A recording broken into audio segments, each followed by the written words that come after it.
So, share lang po ako ng screen. Tsaka ano na lang, mute.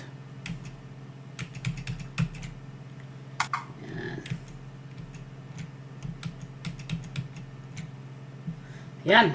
Dinig nyo na po yung gitara. May nag-thumbs up sila. Okay, let's sing this song. Ewan kung alam nyo po ito, pero maganda po yung message ng song. Title niya, His Robes for Mine.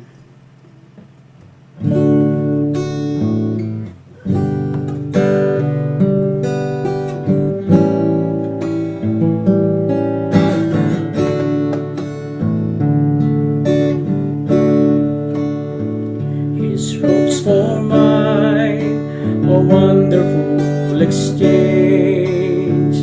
Clothed in my sin, Christ suffered neath God's rage. Draped in His righteousness, I'm satisfied. In Christ I live, for in my place He died. His robes for mine, what cause have I for dread? God's daunting law, Christ master in my stead. Faultless I stand, with righteousness but mine, saved by my Lord's vicarious death and life. I cling to Christ and marvel at the cross. Jesus forsaken, God estranged from God. Bought by such love, my life is not my own. My praise, my all, shall be for Christ alone.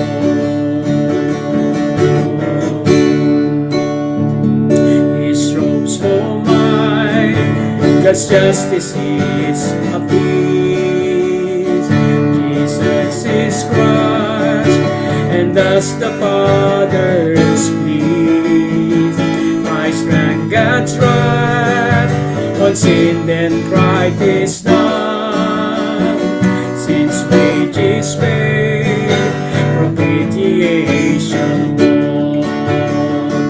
I cling to Christ and marvel at the cross. Jesus forsaken, God estranged from God. Bought by such love, my life is not my own. My praise, my all, shall be for Christ alone. His robes for mine, His robes for mine, such anguish none can know. Christ God's beloved, condemned must know His foe. He has no eye, accursed and left alone. I ask know Him, embrace and welcome home. I cling to Christ and marvel at the cross. Jesus forsaken, God estranged from God. Bought by such love, my life is not my own. My praise, my all, shall be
Amen. So, thank you po. Yun po yung song na recently na inaawit namin palagi ni Alma. So, His robe for mine. Kasi bago po ako mag-start, kasi yung nasa ano rin po kami ngayon, nasa Revelation. Nung Friday, tinapik namin yung chapter 9. Actually, pag yung chapter 9 sa Revelation, yung pinaka nakakatakot na chapter. Kasi doon pinakawalan yung mga demonyo. Bottomless pit, tsaka yung sa Euphrates. But anyway, so we'll start with our topic today or chapter, which is yung nasa chapter 25 and 26. Amen. So, nag-stop sharing na po ako, no? Ayan. Hindi na nakashare yung aking ano. So, ngayon mag-start po tayo dito sa, madali lang po ito kasi it's a series of events kung ano nangyari nung humarap si Paul kay Agrippa. Amen? So, napag-aralan po natin dun sa, di po ba, sa previous study, 2 years, Paul the Apostle has been in custody by the governor Felix. So, 2 taon siyang nasa custody or yun nga, sabi nga, nakakulong siya pero I think this is yung time niya na parang naka-house arrest but is still in prison.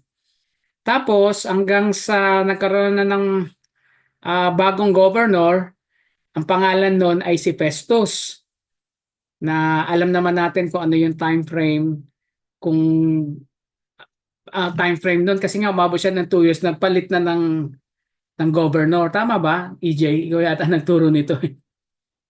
So si Festus na ngayon ang governor at this time, or yung governor ng Syria, which is the political center ng region encompassing Israel, at yung nga yung capital niya is Caesarea. So let's begin in chapter 25. So as I may read, I think I'm reading from the ESV version. And then mamaya meron lang verses na babasahin ko sa NIV just to point out some things for clarity. So verse 25, hindi pa pala tayo nagpe-pray, let's pray. Sorry. Father God, we thank you, Lord, for another time that we are coming to those last chapters ng Acts. And we've been studying this in the past years, Lord, at marami pong salamat sa mga bagay na nakita namin sa buhay ni Paul, sa life ng early church. And as we embark, Lord, as we end these chapters, allow us to see, Lord, what your sovereignty, not only in the lives of Paul and Peter and the early Christians that you have used, but Lord, also in our lives today. Kaya Panginoon, ikaw po ang manguna sa amin. Guide us and lead us, Lord, as we study chapters 25 and 26. We pray that the Holy Spirit will be with us as we read through all these verses on these 2 chapters. Thank you, Lord, in Jesus' name. So verse 25, verse 1, chapter 25, verse 1. Paul appeals to Caesar. So now, 3 days after Festus had arrived in the province, he went up to Jerusalem from Caesarea. So sabi dito, he went up to Jerusalem. Alalahanin po natin, ang Jerusalem po kasi is high in elevation. Kaya geographically, kung titignan po natin yung map, from Caesarea to Jerusalem, papuntang south yun eh. So mababa yung Jerusalem, dapat going down. Pero we're not here talking about yung geographical location, but yung elevation. So every time we go, kaya nga 'di ba may kantang yung I'm going up to the high places. Every time we speak of Jerusalem, we are always going up in terms of elevation. Kaya sinabi dito, now 3 days after Festus had arrived in the province, he went up to Jerusalem from Caesarea. So dun sa surrounding places niyan, whether you're coming, every time you are going to, nilang po. So every time that we are going to Jerusalem, we always to refer as going up to Jerusalem in terms of elevation. Amen? So hindi ko na titignan yung papakita yung map kasi alam naman natin from Caesarea, ang Jerusalem po is going south. So yun. Kaya tuloy po natin sa verse 2. And the chief priest and the principal men of the Jews laid out their case against Paul. Ito na yun. And they urged him, verse 3, asking as a favor against Paul that he summon him to Jerusalem because they were planning an ambush to kill him on the way. So verse 4, Festus replied that Paul was being kept at Caesarea and that he himself intended to go there shortly. So said he, let the men of authority among you go down with me. And if there is anything wrong about the man, let them bring charges against him. So we are assuming here that Festus had been aware of the fact that they had attempted to assassinate Paul once. Sa nabasa nga natin di ba? By asking him to be brought and meet with the Sanhedrin, and so he probably wasn't going to do that again. Di ba? Kasi alam nila na merong plano na patayin si Paul along the way. And as we continue on verse 6, after he stayed among them not more than 8 or 10 days, he went down to Caesarea. And the next day, he took his seat on the tribunal and ordered Paul to be brought. When he had arrived, the Jews who had come down from Jerusalem, so tignan nyo, coming down from Jerusalem. Jerusalem is always a high place. Stood around him, bringing many and serious charges against him that they could not prove. So ang daming charges but hindi naman nila napuprove. Verse 8, Paul argued in his defense. Sabi ni Paul, neither against the law of the Jews, nor against the temple, nor against Caesar have I committed any offense. So, bago tayo tumuloy, naalala niyo po ba kung sino ang nagsalita pa nito pero was killed? Yung pag-aaral natin sa Acts, hindi niyo po ba naalala po ba natin si Stephen? Di ba? He proved himself not guilty of the offense na pinaratang sa kanya. Pero at the end, binato pa rin sila, hindi napigilan.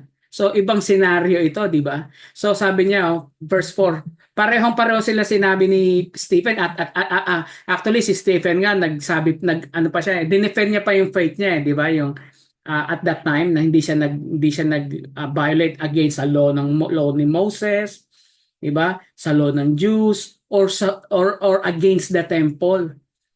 Wala siyang na ginawang offense. Pero nung sinabi niya yung about kay Jesus Christ, yung ginawa nila, yung pinatay nila si Jesus Christ, doon sila nagalit, nag-uproar. And then what happened is they stoned Stephen to death. But here, similar, sabi niya, litin ko lang verse 8, Paul argued in his defense, neither against the law of the Jews, nor against the temple, nor against Caesar have I committed any offense. Verse 9, but Festus, now let's closely listen to this. But Festus, wishing to do the Jews a favor, sounds familiar, wishing to do the Jews a favor, said to Paul, do you wish to go up to Jerusalem and there be tried on these charges before me? Verse 10, but Paul said, I am standing before Caesar's tribunal, where I ought to be tried as a Roman citizen. To the Jews I have done no wrong, as you yourself know very well. And if then I am a wrongdoer and have committed anything for which I deserve to die, I do not seek to escape death. But if there is something to their charges against me, no one can give me up to them. I appeal to Caesar. Ayan, tandaan po natin sinabi niya, I appeal to Caesar. Amen. Sabi ko nga, Paul has the right to do that. Amen. Kasi he was a Roman citizen, and this is what any Roman citizen had the right to do if he felt like his case was not progressing. Di po ba? Kung hindi niya nakikita, parang with all of us, as yung hindi nagpo-progress at it should be. Or if he felt that he was just being kind of like yung bang na-mishandle yung kanyang case as it relates to the way the lower courts were dealing with the issues, with this is very similar, I suppose, to appealing to the Supreme Court. Parang yung nangyayari ngayon, di ba? Pag sa mababang court, hindi ka na-satisfy, i-appeal mo hanggang makaabot ka ng Supreme Court. And this is what exactly is Paul has been doing. He wanted to appeal up to Caesar. But remember, he was a Roman citizen. Amen? So, kasi mamaya makukuha natin yan. Verse 12, Then Festus, when he had conferred with his council, answered, To Caesar you have appealed, to Caesar you shall go. Sabi, to Caesar you have appealed, to Caesar you shall go. Pero ang pagkakasabi niya kanina dito, wala siyang ginawang um, wala siyang ginawang violation against sa mga Jews. Pero pinapunta pa siya kay Caesar because as a Roman citizen, he has the right to go, di ba? He has the right to appeal yung case niya. Kaya ituloy natin sa verse 13, ito na yung kanyang appeal. Ang bilis, ano? Nasa verse 13 na tayo. Pero kung may tanong, ano, yun lang, mamaya kasi madadaanan natin ito isa sa series of events. Now, sa verse 13, sabi doon, Paul before Agrippa and Bernice. So now when some days had passed, Agrippa the king and Bernice arrived at Caesarea and greeted Festus. Now ngayon, bago natin kilalanin, sino ba si Agrippa? Sino ba si Agrippa, no? Ikaw, Mami, explain mo nga sino ba si Agrippa? Yan si Mami. Yeah. Magpakita ka. Yung ninuno niya, ng Old Testament, siya ang nagpapatay kay Mga bata. o doon sa mga bata, doon sa di ba yung kay Jesus Christ, nung sabi may yung tatlong hari na meet nung king. Sabi nung hari, paalam niyo sa akin para mag-worship din ako sa kanya. Pero yung tatlong hari, hindi dumaan doon. Hindi bumalik sa kanya. Yun, pinapatay niya tuloy nung hari, kasi ayaw siyempre nung hari na magkaroon ng kapalit na magiging king. Kaya lahat ng 2 years old pababa, pinapatay niya. Yung sumunod naman, yung great-grandfather. Yung grandfather ni Agrippa, siya ang nagpapatay kay James. Si James Peter. Peter and James. Kay Peter and James. At yung father ni Agrippa, siya yung nagpapatay kay John the Baptist. The Baptist, yung nagpugot ng ulo. So ngayon, si Agrippa, parang yung kanya talagang from the very beginning, yung clan niya, yung great-grand parents niya or great-grandfather niya, ang nagpapatay sa mga prophets at sa mga apostles, prophets and apostles. Talaga yun. Amen. So, it's so, it's so, what do you call this? Parang odd. Tas ngayon nag-a-appeal si Paul kay Agrippa. Na nakita natin yung lineage niya. There has something to do with those killings. Di ba? Noon gustong papatay si Jesus Christ. And then yung sumunod na generation, di ba? Pinapatay yung mga baby boys instead. And then yung sumunod naman, Bethlehem, yung grandfather, siya yung nag-behead kay John the Baptist. Mali lang yung succession ni Alma, pero pinapugutan ng ulo si John the Baptist, and then si Apostle James and Peter were arrested. But Peter has escaped, di ba? Miraculously. So yun yung reputation nitong si Agrippa. So nabasa natin yung last event yung sa Acts chapter 2. But bakit kaya doon lumapit si Paul? Kasi si Paul, alam niya yung fact that Herod knew and understood the ways of the Jews. And in fact, Agrippa is a practicing he is practicing Judaism himself. So in short, he was a practicing Jew. Amen. And yung kanilang background nga, sabi nila, yun ang background nila. And with regards to Bernice, kapatid siya ni Agrippa, pero wala masyadong description about Bernice, her sister. So walang Bible story about her. So yun lang po yung pwede nating sabihin na in fact that she was a sister of Agrippa. And then verse 14. Sabi nga mabilis lang to. Usahin lang natin talaga yung verses. Verse 14. And as they stayed there many days, Festus laid Paul's case before the king, saying, There is a man left prisoner by Felix. And when I was at Jerusalem, the chief priests and the elders of the Jews laid out their case against him, asking for a sentence of condemnation against him. Condemnation.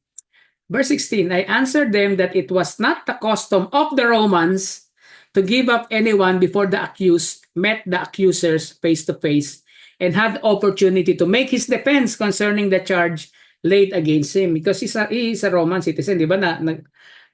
Kung tutusin, papapatay na siya sana eh. So yun lang yung difference kaya hindi siya napatay. Kasi si Stephen is hindi naman Roman citizen eh, di ba? So, verse 18, when the accusers stood up, they brought no charge in his case of such evils as I suppose.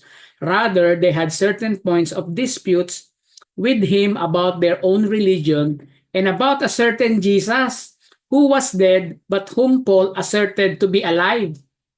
So ito na yun, yung he's saying things about Jesus. Verse 20, being at a loss how to investigate these questions, I asked whether he wanted to go to Jerusalem and be tried there regarding them. So ito na yung parang nung nakaraan, ine-explain lang that nandun sila sa harapan ni King Agrippa. No? So, verse 21, but when Paul had appealed to be kept in custody for the decision of the emperor, I ordered him to be held until I could send him to Caesar. Verse 22, then Agrippa said to Festus, I would like to hear the man myself tomorrow, he said. I would like to hear the man myself. And then, tomorrow, said he, you will hear him. So, nagkaroon ng interest si Agrippa, gusto niya marinig what Paul is about to say. So, verse 23. So, on the next day, Agrippa and Bernice came with great pomp, and they entered the audience hall with the military tribunes and the prominent men of the city. Then, at the command of Festus, Paul was brought in. And Festus said, King Agrippa and all who are present with us, you see this man about whom the whole Jewish people petitioned me, both in Jerusalem and here, shouting that he ought not to live any longer. So yun ang gusto nilang mangyari na mamatay si Paul. Both in Jerusalem and here, shouting that he ought not to live any longer. But verse 25, but I found that he had done nothing deserving death. And as he himself appealed to the emperor, I decided to go ahead and send him. Verse 26, but I have nothing definite to write to my Lord about him. Therefore, I have brought him before you all, and especially before you, King Agrippa, so that after we have examined him, I may have something to write. For it seems to me unreasonable in sending a prisoner not to indicate the charges against him. So yun ang sabi, yun ang dahilan. And I know in the past reading natin ng previous chapters, ito lang yung sinasabi bakit pumunta sila sa point na nandito sila sa harapan ni King Agrippa. And then now Paul's defense before Agrippa. Ito na yun, verse 26. Paul's defense. Yun na yung katapusan ng chapter 25 up to that point. 'Di ba? Ang bilis ano? And then karugtong niya yung chapter 26 verse 1 kasi ito na yung Paul's defense before Agrippa. Man, mabilis pa masyado. Nakuha niya naman no, parang nabanggit na ito nabanggit na to in the previous chapters na-explain lang ba't umabot sa ganito 'di ba? So verse 1 chapter 26. So Agrippa said to Paul, sabi niya, you have permission to speak for yourself. Then Paul stretched out his hand and made his defense. So before we start, maaaring ito na yung, medyo mahaba ito kasi ito yung testimony ni Paul.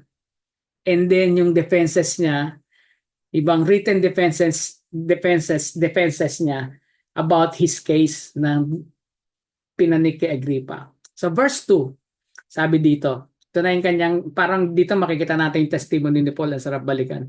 Sabi niya verse 2, I consider myself fortunate that it is before you, King Agrippa, I am going to make my defense today against all the accusations of the Jews.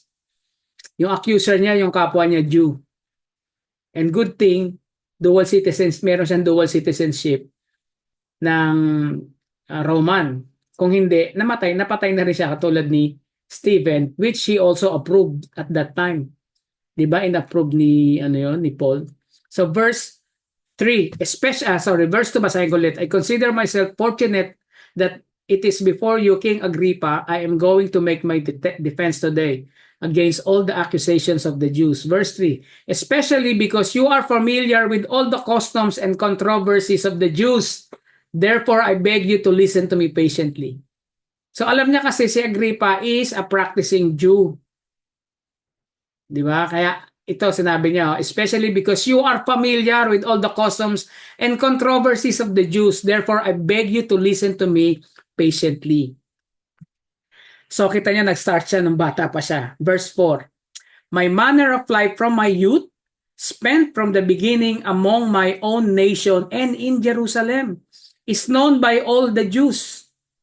They have known for a long time, if they are willing to testify, that according to the strictest party of our religion, I have lived as a Pharisee. Ito na. So,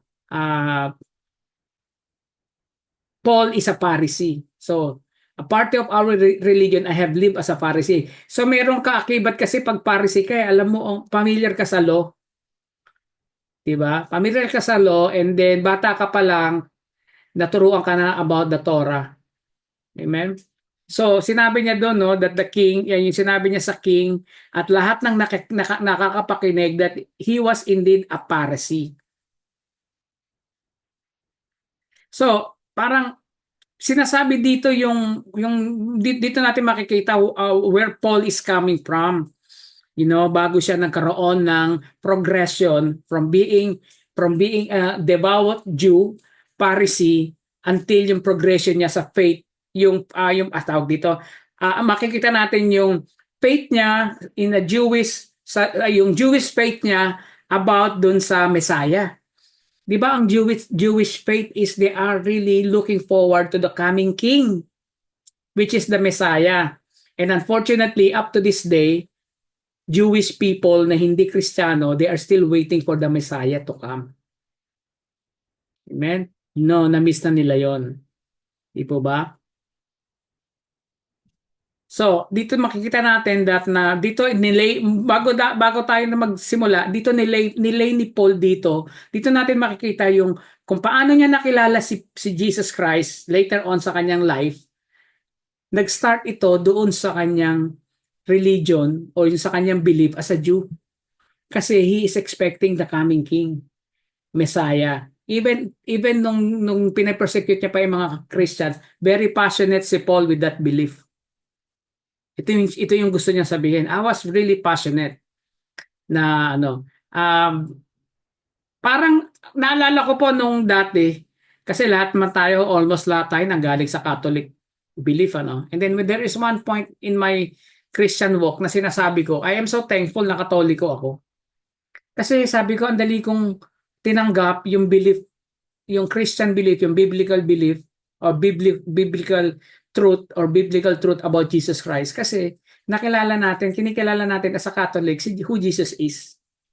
Minus yung syempre belief natin about Mary. Hindi na sa akin, hindi na mahirap. So Paul has started on that note, on that footing. Bakit? Kasi yung kaharap niya is a Jew.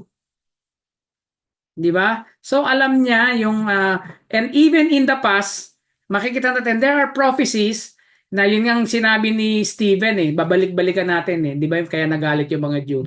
Actually, yung mga prophecy in the past is pointing to the coming Messiah, which is Jesus Christ. They believe. But that is the truth. So dito natin makikita kaya nililay ni Paul na yun ang kanyang belief from the beginning, and then sinasabi niya kay Agrippa, di ba, ikaw ay devout Jew, so alam mo yung mga sinabi ng mga patriarch in the past about this prophecy about the coming Messiah. Di po ba? Sabi nga yung mga Jewish prophets that he would send an anointed one, a Messiah who then appeared during Paul's lifetime, and then he proved himself that the Messiah is Jesus himself. And then there is a redemptive program. Kasi ang Jew, dito napag-aralan kasi namin din sa Luke, nung nabuksan yung bibig ni Zechariah, that first, dalawang salvation kasi ang ihahatid ng Messiah First, yung political salvation regarding the nation Israel. They will be saved. Hindi natin pinag-usapan dito yung spiritual salvation, pero yung political salvation that the nation of Israel will be saved, and that will happen on after the millennial yung during the battle of Armageddon. And then yung second message ni Zechariah sa pagdating naman ni John is paving the way of Jesus Christ who will bring spiritual salvation to mankind. Amen? And yun nga yung pero medyo yun lang yung gusto kong sabihin. And Paul is starting on that note that him being a Jew, alam niya itong mga prophecy. Ito, naalala niyo si Stephen, binanggit yung mga prophecy na yun. And then sinabi nila, sabi ni Stephen, kaya sabi na to, and itong coming Messiah, coming King na ito, ay pinako niyo sa cross. Amen? Yung Jesus of Nazareth. Kaya nagalit yung mga Jew. Tapos pinagbabato na siya. Anyway, so let's continue. Sabi dito verse 6, and now I stand here on trial because of my hope in the promise made by God to our fathers. So ito na naman. Sabi dito, and now I stand here on trial because of my hope in the promise made by God to our father. And who promised? God Himself. And kanino binigay? To our Jewish forefathers. Nakita niyo yung connection ni Paul dun sa kausap niya. Pwede niya sabihin, pareho yung, kasi he's also a Jew, a practicing Jew. Sabi niya, and now I stand here on trial because of my hope in the promise made by God to our forefathers. And verse 7, to which our 12 tribes hope to attain, as they earnestly worship night and day. And for this hope, I am accused by Jews, O King. Sabi niya, for this hope, I am accused by Jews, O King. Sabi niya muna, sinabi niya, di ba, may pinramis yung God to our fathers, which is yung mga patriarchs, Jewish patriarchs. And ngayon, sinasabi niya dito, and for this hope, I am accused by Jews, O King. Why is it, though thought incredible by any of you, that God raises the dead? Ito na, pumupunta, alam niyo na kung saan siya pupunta dito, no? Why is it thought incredible by any of you that God raises the dead? Verse 9, I myself once was convinced that I ought to do many things in opposing the name of Jesus Christ, Jesus of Nazareth. So ito sinasabi niya that he himself in the past being a Pharisee and a devout Jew, he was convinced to oppose, diba? He was also convinced on opposing the name of Jesus of Nazareth. And verse 10, sabi niya, and I did so in Jerusalem. I not only locked up many of the saints in prison after receiving authority from the chief priests, but when they were put to death, I cast my vote against them. Katulad exactly yung ginawa niya kay Stephen. Diba? He approved on the death of Stephen.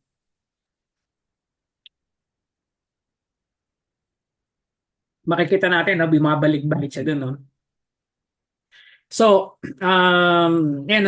sabi niya, they were put to death, I cast my vote against them. Verse 11, and I punished them often in all the synagogues and tried to make them blaspheme, and in raging fury against them, I persecuted them even to foreign cities. Talagang sinusundan niya yung mga Kristiyano at that time.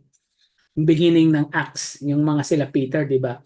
Kaya naalala nyo, ito tuloy pa pala.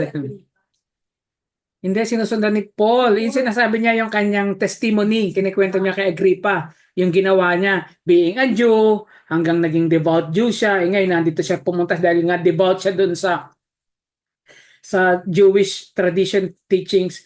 He even opposed at one point of his life about Jesus of Nazareth, and then he started persecuting the early Christians. Amen? Yun yung first part ng kanyang appeal and testimony. And now verse 12, now Paul tells of his conversion. Kikwento niya how he is converted. Verse 12. Nasusundan niyo po. Sabihin niyo lang sa akin pag medyo malabo.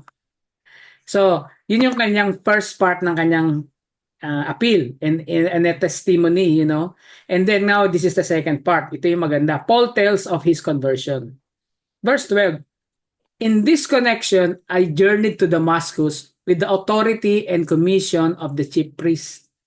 Meron siya authority na, commission ng chief priest to kill all these converts o tinatawag nga nila nun yung mga early Christians. Meron sila tawag the light or something. Verse 13, at midday, O king, ito na, yung road to Damascus. 13, at midday, O king, I saw on the way a light from heaven, brighter than the sun, that shone around me and those who journeyed with me. And when we had all fallen to the ground, I heard a voice saying to me in the Hebrew language. So, punta muna tayo dito. 'Di ba, meron siyang pang kasama doon eh. Yung iba nakita yung light pero hindi nila narinig hindi nila naintindihan yung voice. Ang nakaintindi lang si Paul. Sabi nila parang ulinig-nig lang yung narinig. Pero ang nakakaintindi lang nun si Paul. And to tell you that it was not a foreign language, sabi dito, no? I heard a voice saying to me in a Hebrew language. But in the different translation, sabi Aramaic, which is a dialect of Hebrew. So, hindi siya nagko-contradict. Still, Hebrew language. Which even the writer look, hindi naman niya narinig yun eh. Pero dito lang sinasabi that sa Hebrew language, kasi yung mga kasama niya hindi naman narinig eh. Di ba napag-aralan natin, hindi nila naintindihan kung ano, narinig lang nila yung parang ulinig. So, it was a Hebrew language or Aramaic, which is a dialect of Hebrew. So sabi dun, in the Hebrew language, sabi, Saul, Saul, why are you persecuting me? It is hard for you to kick against the goads. So a goad is something that was used to prod an animal para tumakbo. Yung parang matulis yun eh, sharp object na inaano sa actually kung napakita ko na sa inyo yung ibig sabihin ng goad, yung goad na nilalagay nila sa mga animals noon para tumakbo. Parang sharp object yun na sinasaktan nila. Kaya sabi dito, so sir, why are you persecuting me? It is hard for you to kick against the goads. And I said, verse 5, verse 5 or verse 15? And I said, who are you, Lord? Sabi niya, and the Lord, sabi niya, who are you, Lord? Alam niya, yung boses, he's familiar. And he is referring to God at this time. Kasi alam niya yung nangyari in the past eh. Alam niya yung nangyari kay Moses, may boses. Kaya dito mapapasin niyo, and I said, who are you, Lord? Pero hindi niya alam that was Jesus Christ. Diba? And then the Lord said, I am Jesus whom you are persecuting. Verse 16, but rise and stand upon your feet, for I have appeared to you for this purpose, to appoint you as a servant and witness to the things in which you have seen me, and to those in which I will appear to you. Yun yung sabi sa ESV. Pero sabi sa NIV, para maging mas malinaw sa atin, sabi sa NIV, now get up and stand on your feet. I have appeared to you to appoint you as a servant and as a witness of what you have seen of me and what I will show you. At this time na naririnig ni Paul to, sabi, to be a witness of what you have seen of me. Ito pa lang yun, yung nakikita niya. But, merong karugtong, and what I will show you. Amen? So, ito yung dahilan. Malinaw. Di ba? Sa verse, that was verse 16. And then, verse 17, delivering you from your people and from the Gentiles to whom I am sending you. So sabi, delivering you from your people and from the Gentiles. Eh di ba siya yung nagbigay ng good news sa Gentiles? Verse 18, to open their eyes so that they may turn from darkness to light and from the power of Satan to God, that they may receive forgiveness of sins and a place among those who are sanctified by faith in me. Sabi doon, di ba? Siya yung pinadala to the Gentiles for them to be saved. The power of God, that is interesting kasi nga very familiar wording how God the Father spoke concerning God the Son. Amen? So, babalikan po natin yung Isaiah chapter 42 verse 6 to 7. So, Isaiah 42 verse 6 to 7, sabi doon, I am the Lord, I have called you in righteousness. So this is God the Father speaking to God the Son at this stage. Kasi Old Testament to, wala pa naman si Jesus eh. But sabi niya, I am the Lord, I have called you in righteousness. Alam naman natin that the God, yung triune person of God has appeared from eternity until now, di ba? So they are speaking, di ba sabi na niya sa Genesis 1:1, let us made man according to our image. Di po ba? So this God in three person, they are talking. But anyway, sabi niya dito sa Isaiah 42 verse 6 to 7, I am the Lord, I have called you in righteousness. 6 to 7, I will take you by the hand and keep you. I will give you as a covenant for the people, a light for the nations, to open the eyes that are blind, to bring out the prisoners from the dungeon, from the prison, those who sit in darkness. So naalala niyo nung nagkaroon na Paul lang man, nag-start sa garden. So the man there has started to live in darkness. Amen. And then meron pa tayong merong kayo mababasa sa Bible that actually Satan is a star, but he's a fallen star. And he is a light bearer. Kaya nga siya kaya siya nagkaroon ng pride. Sabi nila yung hierarchy daw ni Satan is mataas ba kay Archangel or kay Gabriel. Kasi he is a light bearer, but Satan is not a light. He is not the light. He is just a light bearer. So he is not the source of light. But here, sabi dito, I will take you by the hand, I will give you a covenant for the people, a light for the nations, to open the eyes that are blind, to bring out the prisoners from the dungeon. But Jesus is the light. Hindi siya light bearer, but he is the light himself that will bring light to the darkened world. So yung ibig sabihin doon. So makikita natin, even in Isaiah, it was prophesied that the Messiah would come and that the Messiah would come, and then ito yung sinasabi na gagawin ng Messiah to bring light of the world. Amen? So dito natin makikita, no, di ba? Even Paul received this commission from the Lord on the road to Damascus.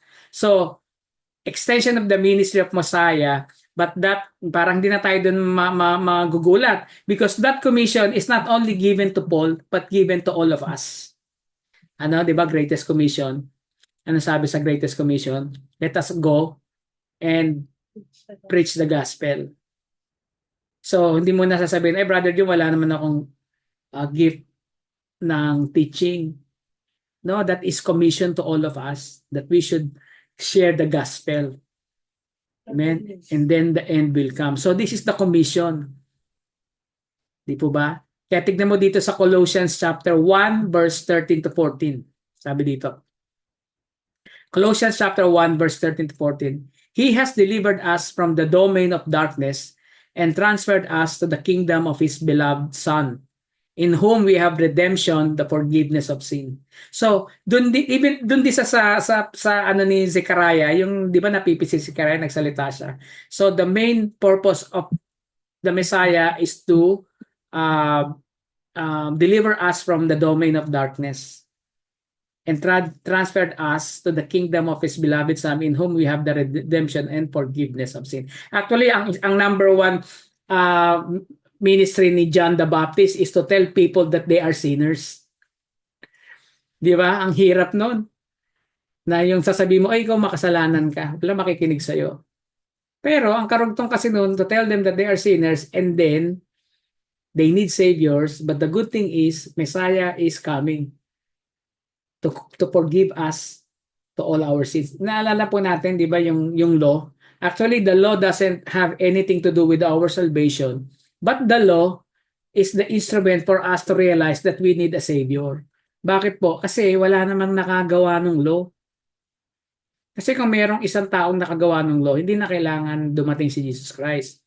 But as prophesied, even in the Garden of Eden, when the man fell, that we will be needing a Savior to the person of Jesus Christ. Diba yung sinabi that yung tatapakan yung paa, ay yung ng heel or something like that. So it was Jesus that only Jesus can deliver us from darkness and bring us into the light. as God prophesied here, you know. So ito yung ibig sabihin nun. It's really a wonderful thing. Especially now it's, you know, yung sineselebrate natin yung coming Messiah. Dahil Christmas na, hindi naman natin sinasabi that this is the exact day, but the fact that Jesus indeed came to this earth. Amen? So verse 19, sabi dito, "Therefore, O King Agrippa, I was not disobedient to the heavenly vision, but declared first to those in Damascus, then in Jerusalem, and throughout all the region of Judea." Ito na yung Great Commission. Inuulit lang niya, di ba? Yung Great Commission. "And also to the Gentiles," kasi doon siya tinawag "that they should repent and turn to God, performing deeds in keeping with their repentance." Di po ba? Verse 21, "For this reason," sabi niya ito, in verse 21, "For this reason," ito yung kanyang pinipreach Di po ba?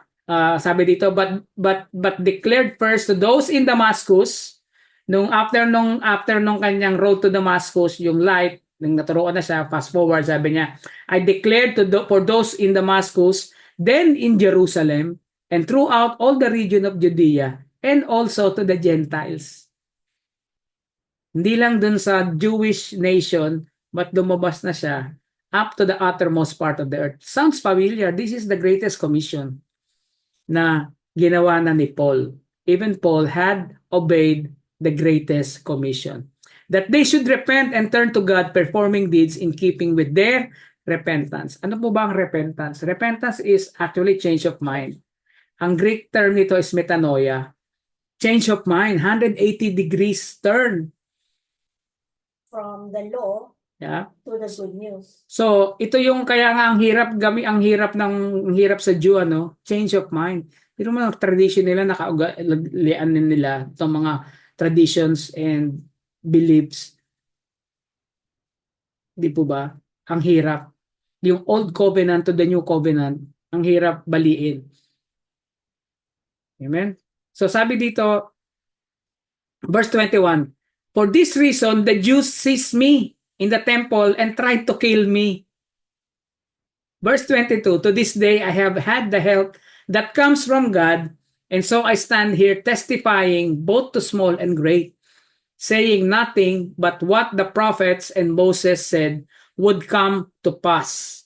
Verse 23, "That the Christ must suffer, and that by being the first, but by being the first to rise from the dead, he would proclaim light both to our people and to the Gentiles." Pero sandali, tignan niyo, doon sa verse 23, sabi dito, "That the Christ must suffer, and that by being the first to rise from the dead," so now he's talking about resurrection, "he would proclaim light both to our people and to Gentiles." Sabi doon, di ba? Prophets who came said that Christ must suffer. And then you'll notice he went to say, "and being the first to rise from the dead." Now he's going to talk about resurrection. Pero isipin pa natin, is talaga ba si Jesus Christ ang naunang nag-resurrect? Paano yung mga binuhay ng New Testament like Lazarus? And even sa Old Testament. So si Jesus ba talaga yung nag-resurrect? So the only difference is, Jesus, itong mga tao na to, nag-resurrect sila like Lazarus, pero namatay sila ulit. Di po ba? But Jesus is the first one to resurrect and will never die. Yun po yung difference. So, yun po yung difference noon. Pero dito, medyo mapapansin nyo, binanggit niya yung resurrection. Being Pharisee, naniniwala naman talaga sila sa resurrection. Pero yung Pharisee and Sadducees, I don't know, correct me if I'm wrong. There is another group of Jewish believers and leaders that they don't believe in resurrection. That they don't believe in resurrection. But here, Pharisees and Sadducees, medyo may conflict din may sila. conflict nga, kaya nga. So yun po yun, only Jesus, only Jesus is the man so far that had resurrected, but he never died. Amen? Yun yung ating future, yun din po yung mararanasan natin in the future. when we were resurrected from the dead. Oh, some of us will not even taste death. Di ba? Yung mga makaka-experience ng rapture, they will not taste death. Those people will not even taste death. And then as we go to verse 24, malapit na ring matapos. Sabi, and as he was saying these things in his defense, Festus said with a loud voice, ito sumigaw si Festus. Ulitin ko, and as he was saying these things in his defense, Festus said with a loud voice, and he is probably referring to that part that when he said, by being the first to rise from the dead, he would proclaim light both people. Ang sabi ni Festus, Paul, you are out of your mind. Your great learning is driving you out of your mind. Sabi ni Festus. Sabi, Paul, you are out of your mind. Your great learning is driving you out of your mind. So, this is a response, by the way, of someone who thoroughly, a Grecian or Roman, di ba, yung sinasabi nila, remember back when Paul was in Athens and he was going around talking to people about the Lord, and then then they invited him to come and speak. Ano na natin to yung nadaanan na natin to And then Paul is talking about the gospel. Everything was all great. 'Di ba? Lahat ng time na yon na lahat ay namamangha until he got to the resurrection part. Kasi nga yung iba na hindi naman naniniwala. So, and that you'll remember when people began to mock. Kasi nga parang sabi nila sa Grecian mindset or Roman, yung thought of resurrection is a ridiculous thought. And that is really exactly what Festus is doing here in verse 25. Sabi niya, Festus said with a loud voice, Paul, you are out of your mind. Your great learning is driving you out of your mind. But Paul, being apologetic or who can defend his faith, he said, verse 25, I am not out of my mind, most excellent Festus. Magalang pa rin siya, no? But I am speaking true and rational words. Minsan, ito naisip ko nga to, no? How siguro, though Paul, he knows, of course, Paul knew that what he was saying is the truth. Pero he is very calm. Hindi niya ipipilit, sasabihin niya lang ng tama. And I hope yun din yung sa atin mga Kristiyano, where we are trying to evangelize, we will just stay calm and quiet, and we will be listening more, and then we can, actually may kasama kami sa bahay ngayon na sinishare din namin, dati siyang Iglesia ni Cristo. Kaibigan ko from New Zealand, Auckland. And kaibigan namin from Auckland, Iglesia siya ni Cristo, natiwalag siya sa iglesia kasi meron na naman siyang panibagong belief about Jesus Christ or something like that. Tapos before bago siya dumating dito. Pero ngayon ang nakakatawa, nadala na namin siya sa church, and then the first time niyang umattend ng church, he was crying kasi natatouch daw siya doon sa mga hymn na kinakanta namin.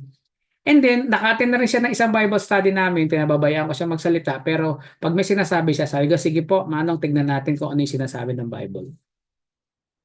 And then kanina nga nag-online service kami, and then yung pastor na pinakikinggan namin from Manila Baptist Church, he's talking about yung second coming na naman, Revelation.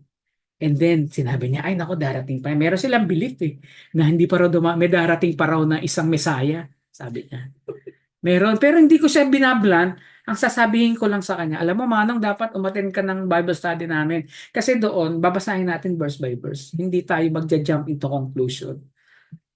At ang maganda sa kanya, dahil nandito nga sa bahay namin at this stage, nakikinig siya, and then dati nga meron siyang nagbabating siya pag nag-Bible study kami. May alam siya, kaya lang yung patsi-patsi yung alam niya. Tapos sabi ko, sige manong, basahin natin ulit. Tapos, ay, oo nga, nare-realize niya. And then, we are praying for him na yung Holy Spirit ang magturo. Tapos kanina, hindi naman niya pinipila. Sabi ko lang, sige manong, babasahin natin yan ng verse by verse, chapter by chapter, para maintindihan natin kung sino yung tinutukoy dyan. Especially yung Revelation. Kasi graphic yan may mga symbolism, and then meron ding mga naman literal. So, hindi tayo dapat mag-jump into conclusion. Kasi ang paniwala ng grupo nila, meron pang darating na mas greater kay Jesus Christ sa tribulation.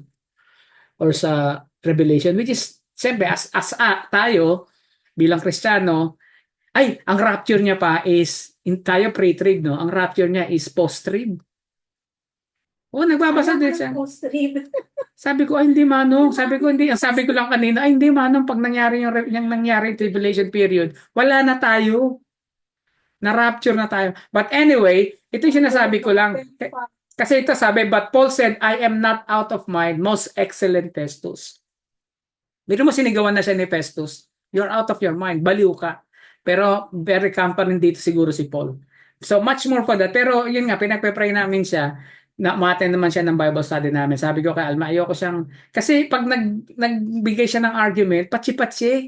Oy, sabi sa Revelation ganito. Meron nga buti nga yung nakalagpas na kami sa Luke. Kasi Luke yung pinag-aaralan namin sa Bible study, tapos nadaanan namin. Nakikita ko naman siya tumatango-tango. Ngayon nasa Revelation na kami. Sabi ko lang sa kanya, wag tayong tumalon kuya, ay manong, kasi nga mas edad siya sa akin. But anyway, so sometimes minsan ganun pwede nating i-apply sa mga, lalo na sa mga kaibigan or yung mga prospects natin to evangelize. We have to listen to them and then just, like let the word of God speak. O pabasa natin if they believe, something like that. Sinasabi pa nga niya dati na mali daw yung ibang Bible.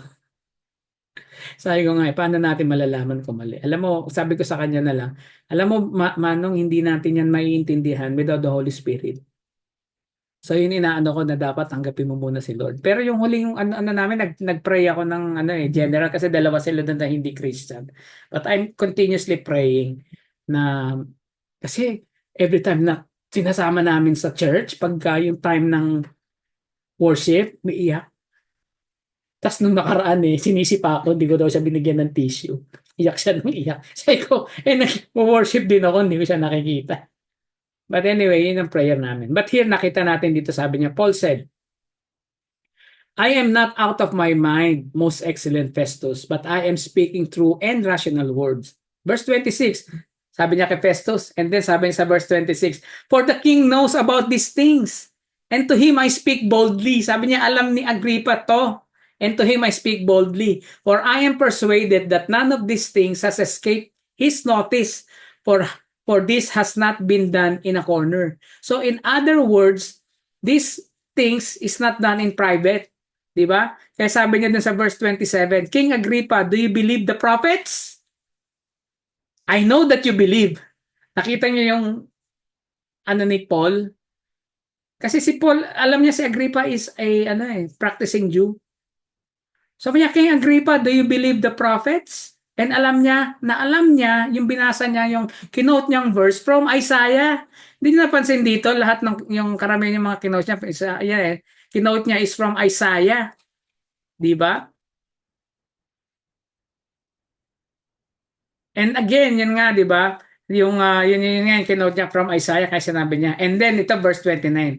And then Agrippa said to Paul, in a short time, would you persuade me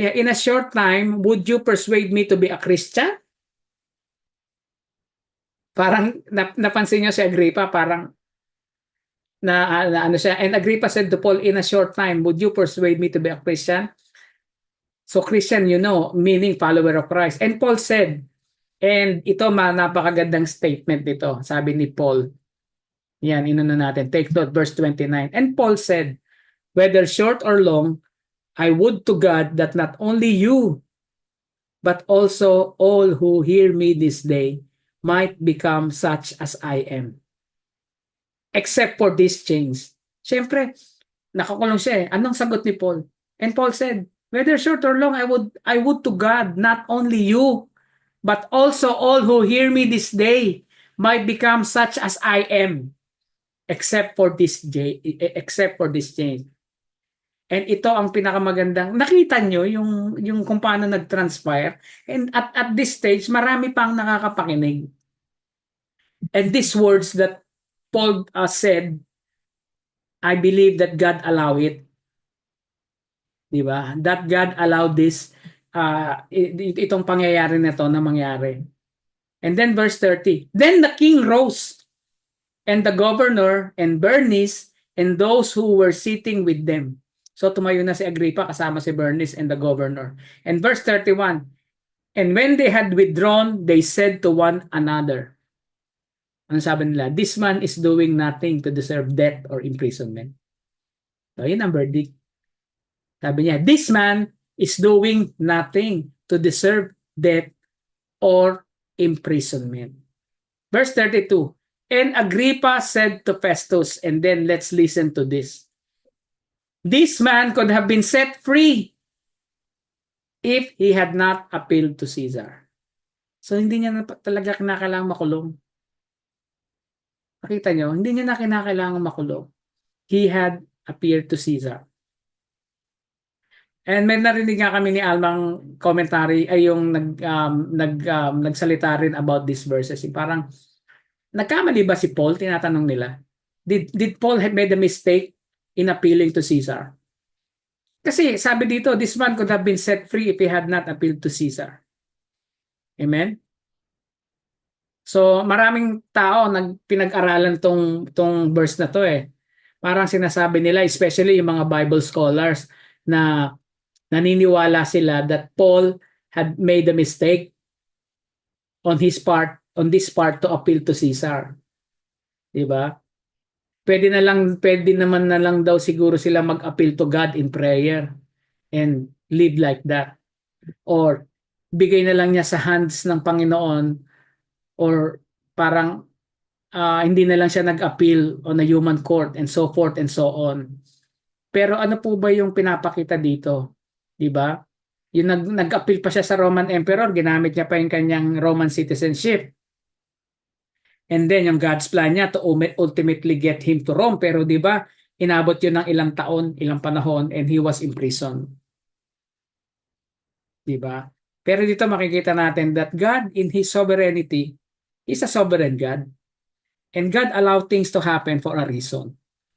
And dito nakita natin yung main reason is for Agrippa to hear whatever Paul has to hear, and also to the people present on that place and time has also have to hear, especially the Jews, yung argument niya. And this is the same thing that had happened when Stephen was stoned to death. He was there.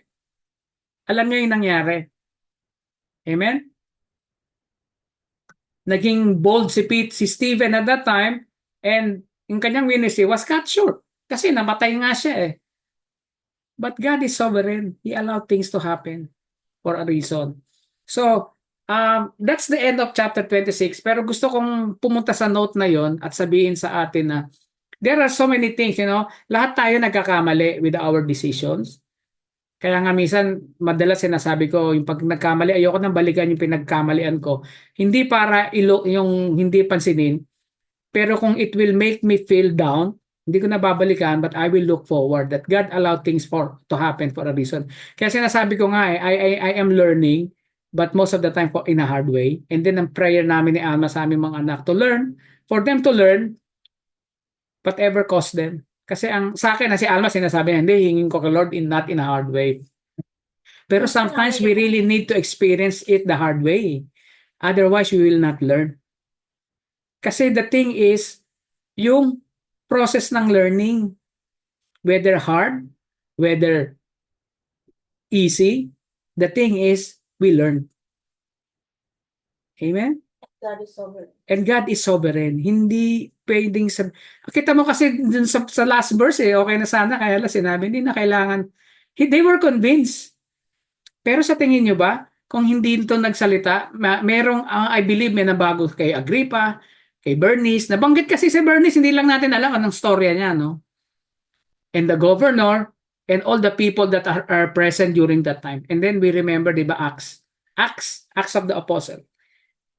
Ang dami ditong nalolooked after pero nakita natin in all those events, maraming, di ba, meron pa nga kay Peter yung mga naging convert na soldier ano tawag dito na soldiers, yung nagpakalawa yung magpapakamatay pero sabi wag kang magpakamatay. Alam nyo, ang daming nangyayari in the background. So sa life po natin bilang Kristiyano, if we will just learn to be quiet and listen just like what happened to Zechariah, yung tatay ni John the Baptist, he was made silent for 9 months. Kasi because of Why? Because of unbelief. Kasi sinabi, pakita na nga yung anghel eh, kinesyo niya pa na magkakaanak kayo. And then they were past the childbearing year. But after 9 months, the first thing that he uttered is praises to God. And he prophesied about the coming Messiah. Hindi nga siya nag-prophesy about John eh. But at the end, yung purpose ng anak niyang si John is to pave the way. And yung purpose ng ministry ni John na dapat niyang i-pave yung way ng king. At makikita natin dito na talaga yung arrival ni Jesus Christ is a kingly arrival. Kasi may nag-pave pa ng way niya eh. But not on the world standard. Amen? So here it ends, this man could have been set free if he had not appealed to Caesar. Sometimes, yung mga blunders o yung mga pagkakamali natin, sinasabi nga, the Lord allow it.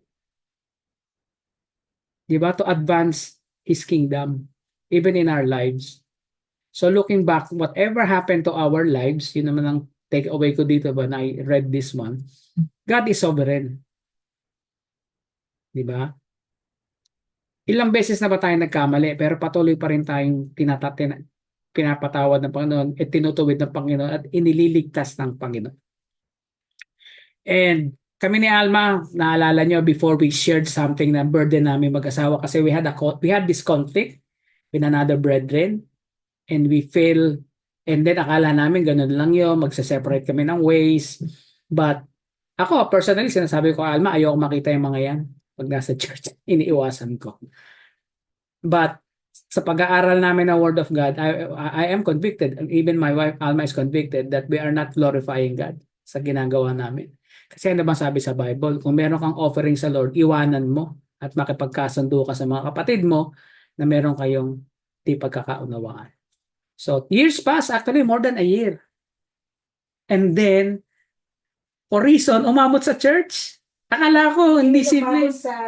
Umabot sa leaders. Umabot sa senior pastor. Top leaders. Oo, umabot sa senior pastor. Kasi ang nangyari, nakakonvict ako, tanong ako ng tanong, na pinapakatwiranan ko yung position namin ni Alma not to talk with these people. Kasi we don't like them. Hindi kami nagkiklik. So, hindi, tsaka sila yung leader eh. They should but anyway, mami ako muna. So, hanggang sa aming care leader, kinausap ako, kinorner ako. Yun, I believe parang meron daw akong gusto sabihin, hindi naman daw niya pipilitin, pero kung ready ko daw ako magsalita, alam daw niya may burden ako, ganyan. So, that instance, nasabi ko na kung ano yung burden namin ni Alma. And then, nakinig lang siya. And then, nag-set up siya ng meeting sa amin dalawa ni Alma. Kinausap niya kami. Salita siya pinabayaan niya lang kami magsalita. And at the end, pinakitaan niya kami ng mga verses and everything. So, sinabi niya kay Alma na ang hirap na hirap pang ang gawin ni Alma at that time. Pero siya yung nag-approach. And then, yung approach niya yung naging negative din. So, sabi ko, sabi ko, okay, ginawa na natin yung part natin, that's it, tapos na, ganyan. Pero na-convict din pala yung other party at lumapit naman dun sa isang pastor.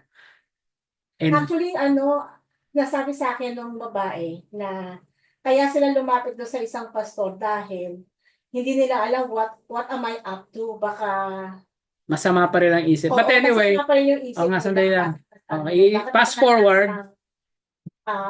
Bakit ako nag-ask ng schedule with that wife of the leader nung dati. Na para lang kasi ang purpose namin. Isip nila, so that somehow, masama yung isip nila, natakot sila that I'm going to approach them. Kaya lumapit sila doon sa pastor. Actually, wala silang ginagawa. But anyway, wala silang ginagawa. The good thing is, even nung time na pinagharap na kami, alam mo, wala pa rin talagang bababa eh. Ako nga, nag-sorry na eh. Hindi pa rin nila, nagda-doubt pa rin sila dun sa sorry ko. Parang sabi, kaya na sorry para matapos na lang. Sabi ko, saan ako lulugar? But anyway, to make this long story short, and then ang nakakatawa, andun yung pastor, andun yung deacon. Nakakatuwa. First time ko na-experience sa Ate Beth, ito yung sinasabi sa Bible na pagkakasunduin talaga kayo, yung sinasabi sa when two or more gathered in His name, He is in the midst. Ganun ang nangyari, no? Tapos binasahan kami ng mga verses sa Bible. Alam mo ako personally, hindi ko alam yung iba, but I'm personally, Nako-convict ako. Kay Alma, tapik ako ng tapik kay Emma. And then after that prayer, alam nyo nangyari. No, after ng prayer, hindi pa rin kami convinced eh. Pero yung work ng Holy Spirit, after that prayer, lumapit sila sa amin, inakap ko na lang. Tapos umakap sila kay Alma, inakap nila si Alma. Naiyak ako eh. Tapos after that, uh, in-invite nila mag-coffee. And then, lumuwag ang loob namin pare-pareho. Hindi na namin pinpoint kung sino may kasalanan o ganito or something like that. So may misunderstanding. And naalala ko yung sinabi ni Paul. Sabi niya, where are the, ano bang reason ng mga conflict na ito? Hindi ko lang alam kung sa James o sa Hebrew. Where are the, hindi pala, but anyway, sabi ni Paul, where are these conflicts come from? Bakit daw may conflict? Kasi hindi mawawala ang conflict sa church eh. Why? It's because of our flesh. That is the conflict. And then sabi nga sa amin, tsaka sabi pa sa akin nung deacon, kasi leader namin yun, care group leader namin. Sabi niya, hindi talaga mag-glorify si Lord. Ikaw, sabi niya, ikaw nagtuturo ka sa ganito, pero ang dami mong ministry. So we really wanted to glorify God in whatever you are doing. And then, ang nakakatawa, after that, nag-text siya sa akin, sabi niya, parang nag-encourage, sabi niya, yung sa ginawa niya, God has been glorified. And then, personally ni Alma, lumuwag. Nag-uusap nga kami ni Alma, nag-date pa nga kami ni Alma after that. And then after that, kasi parang talagang nabunutan kami ng tinik, hindi namin alam, akala namin okay lang. And then, ang sarap ng tulog namin, tapos nagkukwento kami ni Alma. So, sinasabi namin, sila naman yung may kasalanan, sila naman yung ganito, sila naman yung leader. But after that occasion, hindi naman talaga na-settle kasi meron silang side of the story, meron kaming side of the story. Yung perception nila, iba sa perception namin. Tapos nagre-react kami sa mga kilos nila, tapos sila naman nagre-react din sa amin. So nakita niyo yung kaya tas ang sabi pa ng pastor, alam mo ang hirap talaga ng heart ng tao. They are so deceitful. Amen. Kaya nga Sila yung yung talk ng talk, tas at least nakita ng mga pastors mami. where they're coming from. Pero at the end of the day, the Lord knows our hearts. And He will be honored. Ma, dali lang po Okay.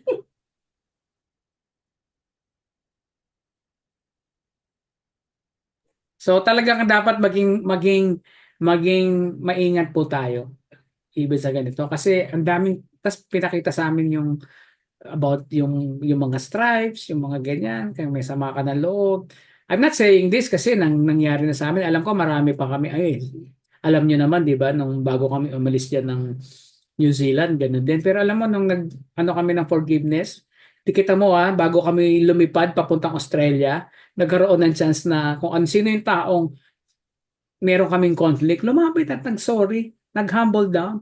Sabi ko pa nga sa kanya, naku po, wag na po natin pag-usapan yan, tapos na po yan. Yung si Pastor, pangalan nun, Pastor Rico, lumapit sa amin. And ang act na nun talaga, wala na everything Kasi talagang umiyak siya. Doon na yung wife niya at that time, medyo malayo.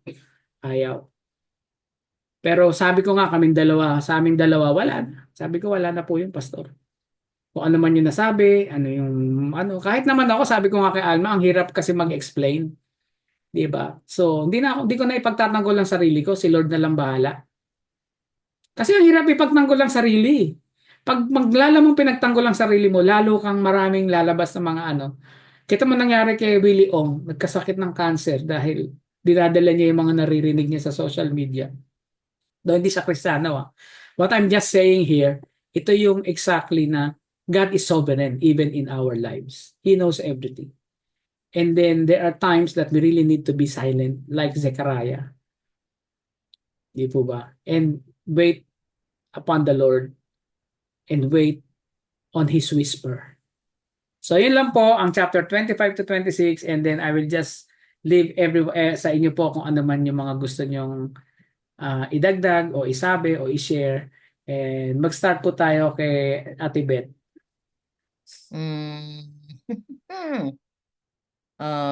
Ano ba sasabihin ko? Ano ba sasabihin ko kanina? Hindi, yung napansin ko lang na kahit na anong pangatwirang ginawa ni Paul, it's up to the, hindi, it's, um, it depends on the other person if they wanted to believe on that or not, 'di ba? Basta sinabi mo yung totoo, sinabi mo in sincerity, sinabi mo yung totoo. But then on the other end naman ay it's either ba hindi ba niya naintindihan yon or hindi niya inaamin na naintindihan niya yon o alam mo yon yung or may pride pa rin sa on his part or on their part dahil hindi nila inaamin na tama ka ganyan. It's hindi ko na masasabihing norm yun, no, pero it happens. Yeah, It happens eh. most of Kahit the sa time. panahon ni Paul, di ba? Kahit ano sabihin niya, may mga tao talaga na alam mo yun. O kahit si Lord, di ba? Kung ano sinasabi niya, totoo naman yung sinasabi niya, pero hindi siya pinapaniwalaan na nakapaligid sa kanya. Ano? At saka, kung sasabihin nila na, kasi it all depends on your relationship na lang talaga sa Lord. Kung hindi ka rin nila yung sincerity mo hindi makita nung at the other end, 'di ba? Ang hirap noon. Eh kanino ka ngayon may responsibility, 'di ba? Hindi naman sa kanya na na they don't believe on your sincerity, 'di ba? On your kung ano yung gusto mong iparating. Pero um, sa akin, basta naparating mo yung tama, that's it. Or napatawad mo sila o nasa sayo yun eh. It's sabi nga ni Noel, yung control nasa iyo yun. Di mo naman kontrolado yung kanila, di ba? Amen. Sa'yo lang. So you better tawag dito, make the what is right sa part mo. And then bahala na sila sa part nila. Parang ganun. Amen. Actually, I like that eh. Sinabi ni Ate Beth, no? Na basta sabihin mo yung totoo. Actually, pero ang another truth is it's easier said than done. Kaya minsan Kaya, talagang bago ka pumasok sa isang conversation like that, really needs to take break. Kasi parang mag-react ka dun sa mga maririnig mo sa kanila. Kita mo dito si Paul, while he is saying, biglang sinigawan siya ni Festus. Are you out of your mind? Kasi pagka ako, na-imagine ko sigaw yun eh. Pero ang reply ni Paul, medyo ah, mababa. No? Kaya minsan mahirap. Yeah, that's the ideal. Pero tama yun, that na when dapat alam natin when to stop talking. Even if you are right. Amen. mm, So, napakaganda nun. Kuya Noel, nakita kita dyan. Isa si Kuya Noel. Pakikinig sa background. kaya nga, what Ayun, we si don't Kuya care. Noel. Ay, patayo na kayo maputi ang buhok? Oo. Yeah. Okay. Nagpapakulay kayo? Hindi. Hindi. Hindi. Ang ganda ng pagkakaputi. Ano yung Nalapit bigla-bigla na lang pumuti Dami yan? na. Uy, dati mag-sharing. Ay, okay kasi Kuya Noel. Kuya Noel. Ano ba sasabi mo? Ayun nga, sinabi nga, nakikinig ako sa sinabi sa pagtuturo ni Kuya Jun. At nung makikita ko nga doon sa kanya, naging totoo si Paul sa kanyang puso. Kung ano yung gusto niya sabihin. Bali, sabi nga natin kung minsan tayo mag-share tayo nagaling sa puso natin. And which is, sinare niya, is yung galing talaga sa puso niya at yung kanyang na-experience.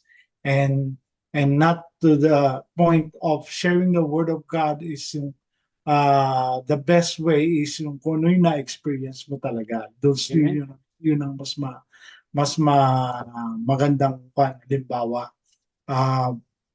At yung tulad nga na sinabi niya, maging tapat ka at totoo, meron talagang tutuligsa, katulad ng si Festus, tumuligsa kagad kasi hindi niya ma-accept yung katotohanan na sinasabi ni Paul sa kanyang pananaw.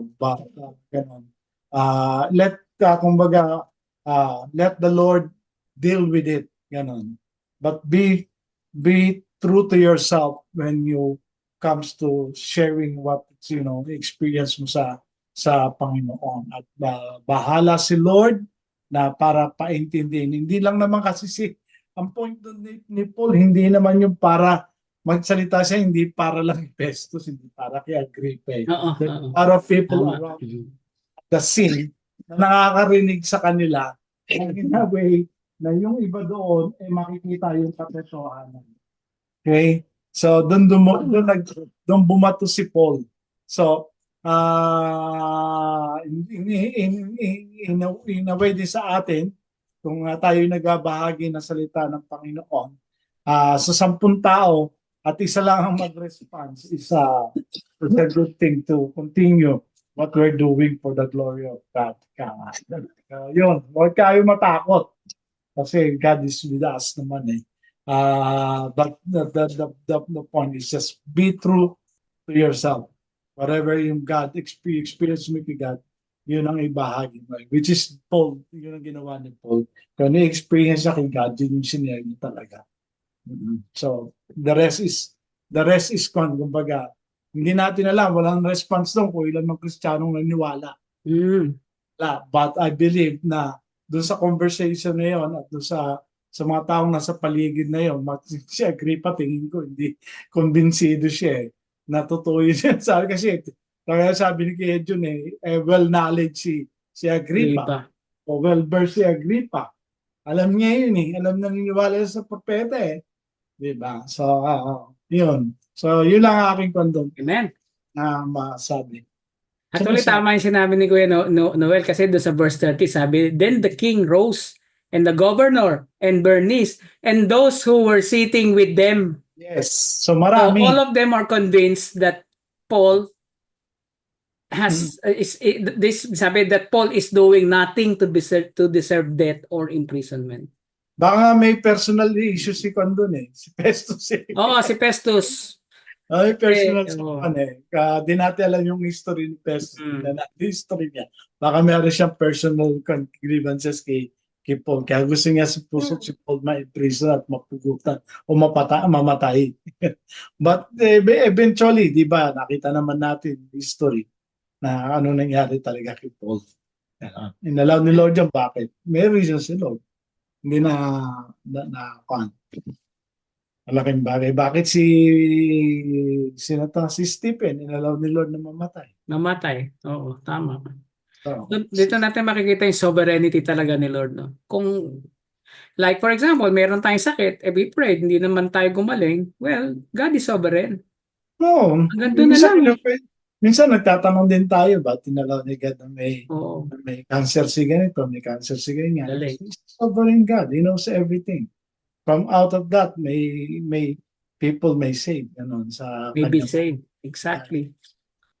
Yan. Naalala ko nga, no, dahil ito rin kagandahan na matagal na tayo magkakasama, no, dahil at one point talagang lumalakad tayo sabay-sabay na yung parang kulang pa yung mga experiences natin. Hindi ba naalala nyo yung tayo nun, minsan pag nagtatanong si Chris, hindi natin nasasagot. Pero Namatay yung di ba? Mukhang yung mga tanong ni Chris. Hindi natin nasasagot kasi at that time ang hirap sagutin kasi hindi naman tayo nasa posisyon. Amen. Pero God is still sovereign. Alam natin. And ang nakakatawa talaga, no, look by doing that. Biruin nyo, when we started, tayo nag-start magkakasama, and ang nagtuturo lang talaga sa atin, Holy Spirit, ano. And then now we're just doing this. We're reading the Bible by ourselves. Well, that is something talaga na nakakatawa. And then, sabi ko nga kay Alma, ilang taon na tayo sa Acts? Pero patapos na yung Acts. Malapit na. Sige, makinggan natin naman si EJ and Joy what they have to say. Kasi kayo yung nagkasunod Thank you, Kuya Noel.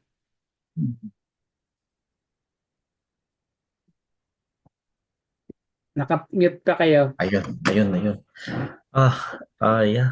Sa akin, ano na yun, yung takeaway ko dito, na-remind ako dun sa, ano na yun, yung first point, yung si Paul, could Paul have been mistaken when he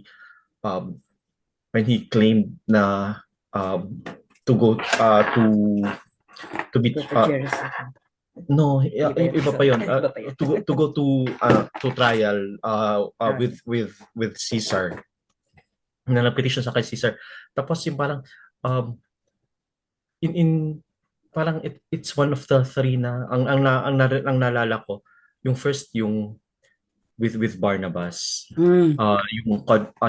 Yung pagiging overzealous niya sa gawain niya. Tapos yung mga ibang biblical scholars, they're saying na was this the right thing to do ba na ginawa, tama ba yung ginawa ni Paul, or was too um selfish about it, ganun. The other one was nung pinipigilan si Paul na pumunta sa Jerusalem, could Paul have been too, ay na naman, zealous na naman sa position niya na hindi na niya iniisip mas marami siyang magagawa kung hindi siya pupunta sa Jerusalem. And then this third na um, makakalaya ka sana kung hindi ka, di ba, according to Agrippa, kung hindi mo kiname ito. Pero in these three instances na although it appears na parang ano to, it does not work, parang mali si Paul, but yun nga, tama Tito John na uh, in God's sovereignty, He's in control of this situations na kahit na parang it seems to be parang in a conflict yung sa mga decisions na ginawa ni Paul, pero nandun pa rin yung kamay ni Lord, kumikilos pa rin sa buhay niya. Amen. What appears to be a blunder sa understanding ng mga ibang scholars, this is also a way, kagaya rin ng bakit ni Tito Noel na for other listeners to listen to his testimony in a different light, with a different audience. Kung hindi yun nangyari, baka hindi naka-reach out sa kanila. Another thing is ito rin yung parang Joseph moment ni Paul being imprisoned, tapos yung si Joseph parang he could have diba? He would have had an easier life, pero he was put in prison, yung favor na nakuha niya, tapos had he not talked about his dreams in a manner na very naive siguro, it wouldn't have created much jealous. Pero nandun yung ano pa rin kung yung pagkilos ng Panginoon sa buhay ni Joseph. Ito na siguro yung Joseph moment din ni Paul na he was 2 years with na-discuss sa chapter 24, and now ito na yung what happens here now na nakatrial ulit siya. So kahit na imprison itong mga characters na to, Joseph and Paul, yung nandun pa rin yung God's hand, and it's amazing na how God would turn this negative situation into a moment na mag-glorify pa rin si God through these circumstances. So yes, ganun talaga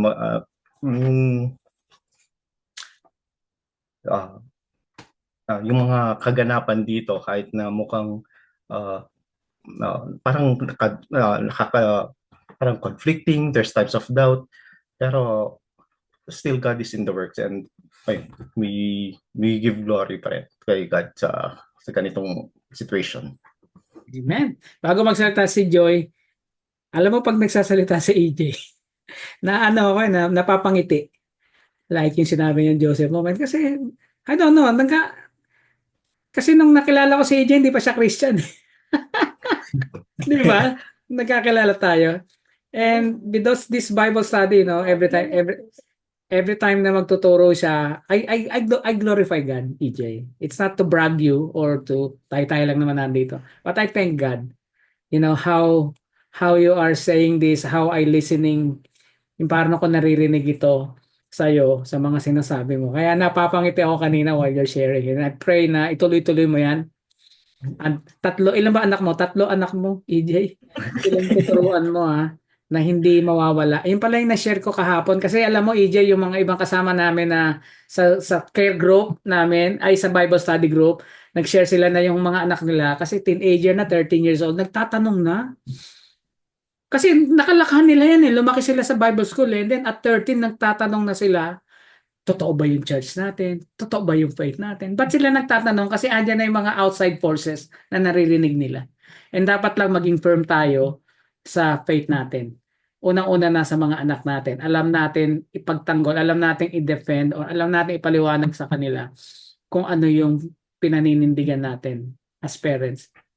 Kasi ganyan din nangyayari sa amin. Si Isha ngayon, kasama na namin. Biruin mo, si Isha ngayon kasama namin sa care group sa church. Ayaw niya sumali sa mga, hindi naman sa ayaw, hindi naman sa ayaw, kaya lang hindi. Kasi konti kasi yung young adult fellowship sa uni niya. Kasi nga nasa uni siya, kaya sumali siya sa amin.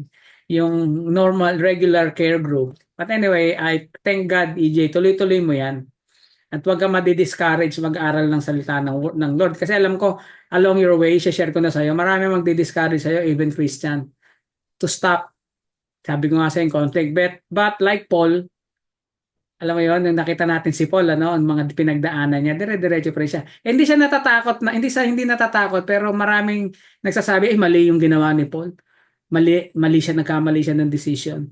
Pero hindi natin alam. Sa tingin lang natin. Kasi tinitignan natin yung magandang pwedeng mangyari sa mata natin. Pero hindi natin alam yung magandang bagay na nangyari dahil yun yung kalooban ng Lord. Amen. So, Joy, whatever you had to say.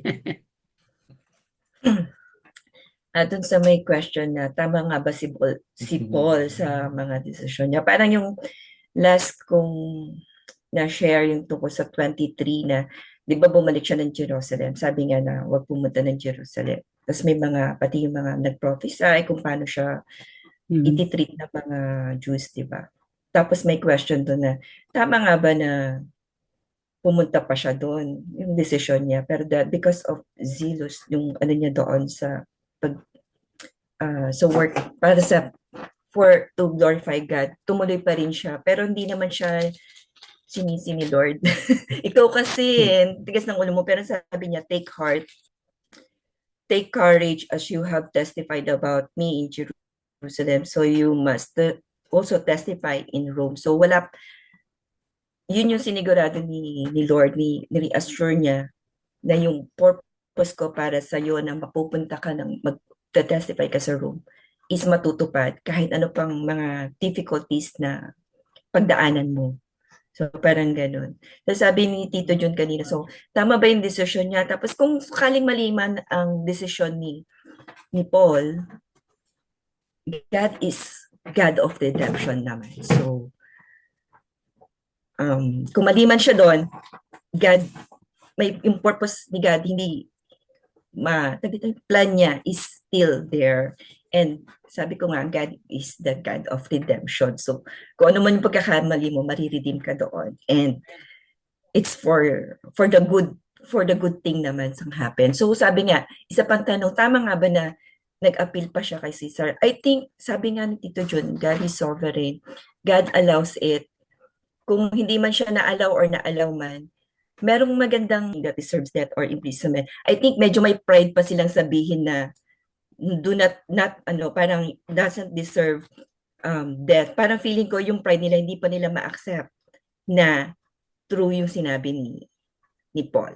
So parang medyo, pa sila, kasi nga, for me yung parang sa nakita ko lang, I mean, maybe I have this different view, but sa kanila, na sinabi pa lang nila na Paul doesn't deserve this death or imprisonment is something like, with the pride na sinasabi nila na ayaw pa nilang i-accept na Paul is telling the truth.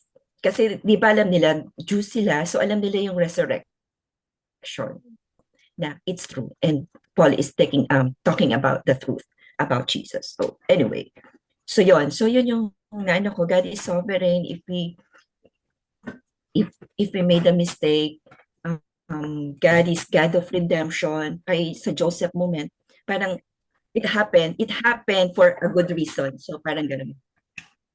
And then, yung siguro yung medyo na ko dito, yung aking reminder sa sharing ni Tito June, yung greatest commission.